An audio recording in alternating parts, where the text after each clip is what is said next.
السلام عليكم ورحمة الله وبركاته. سلام كدب رمضان مبارك أصحابتا ميل والبودوني داد كجوكتان.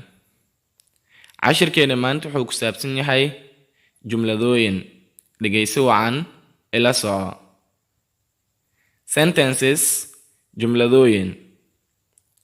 You have to buckle down وإنت أغن تحرتا whatever وحكستا you meet from her aad ayada kala soo kulantid. wax walbo aad ayada kala soo kulantid waa inaad u gunti xirtaa. You never pass marna ma dhaafaysid ama ma gudbaysid this test imtixaankani ama tijaawadani if you don't work haddaadan u shaqaynin hard si adag. haddaan si adag u shaqaynin tijaawadani marna ma gudbaysid. However, si kasta we are weak and if unahay we now waan aqaanaa how to succeed sida loo guuleysto.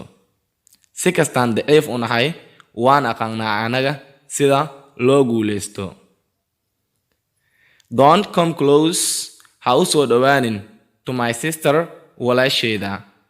Otherwise haddii kale I will write you waxaan kuu dhigi doonaa unforgettable lesson عشر لم إلاوان ولا شيء ها أسود دوان حديك له وحن كوديك دونا 10 لم إلاوان. Put on your veil hijabka gasho. Someone قف is knocking ayaa soo gargaraacaya at the door albaabka. hijabka gasho qof ayaa albaabka soo gargaraacayo. He wants wuxuu rabaa this dress diracaani to his wife xaaskiisa ayuu u rabaa.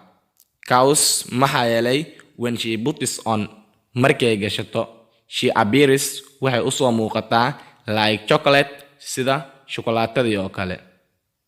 diracaani wuxuu u rabaa xaaskiisa maxaa yeelay markay gashato ama markay xirato waxay u soo muuqataa sida shukolaatadii oo kale.